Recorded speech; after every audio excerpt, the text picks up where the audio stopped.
Hello दोस्तों, welcome to my channel. दोस्तों, अपनी इस वीडियो को स्टार्ट करने से पहले मैं नए आने वाले यूज़र से ये रिक्वेस्ट करूंगी कि वो हमारे चैनल को सब्सक्राइब करके जल्दी से बेल आइकन के बटन को प्रेस कर दें। आज के इस वीडियो में मैं आप लोगों के लिए एक ऐसा घरेलू टोटका लेकर आई हूँ जिसको यूज़ करने से आप लोगों को बहुत ही ज़्यादा होने वाला है फ़ायदा।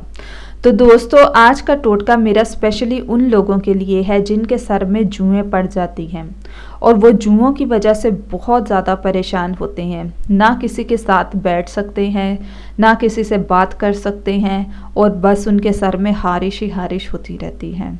दोस्तों, आज का टोटका बहुत ही आसान है और ये चीज़ें आपको बहुत ही आसानी से भी मिल जाएंगी। आप लोगों ने क्या करना है, आप लोगों ने नमक लेना है 1 खाने का चमचा और उसमें आपने नीम के पत्तों का रस डालना है 2 खाने के चमचे।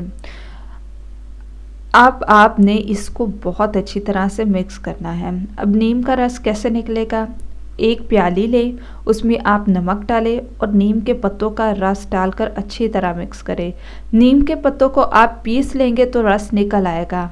अब इस मिक्सचर को आपने बालों की जड़ों में अच्छी तरह से 30 मिनट तक लगा रहने देना है और 30 मिनट के बाद बाल धो लें। अगर चाहे तो शैम्पू भी कर सकते हैं। दोस्तों, ये बहुत ही ज़्यादा अच्छा और इफ़ेक्टिव टोटका है। आप लोग इसको ज़रूर ट्राई करें और अपने उन लोगों को और अपने उन दोस्तों के साथ भी शेयर करें जिनको इनकी बहुत सख्त ज़रूरत है। सो ये थे आज के हमारे बेनिफिट्स और टिप्स। मज़ीद वीडियोज़ के लिए हमारे चैनल को सब्सक्राइब करके जल्दी से बेल आइकन के बटन को प्रेस कर दें।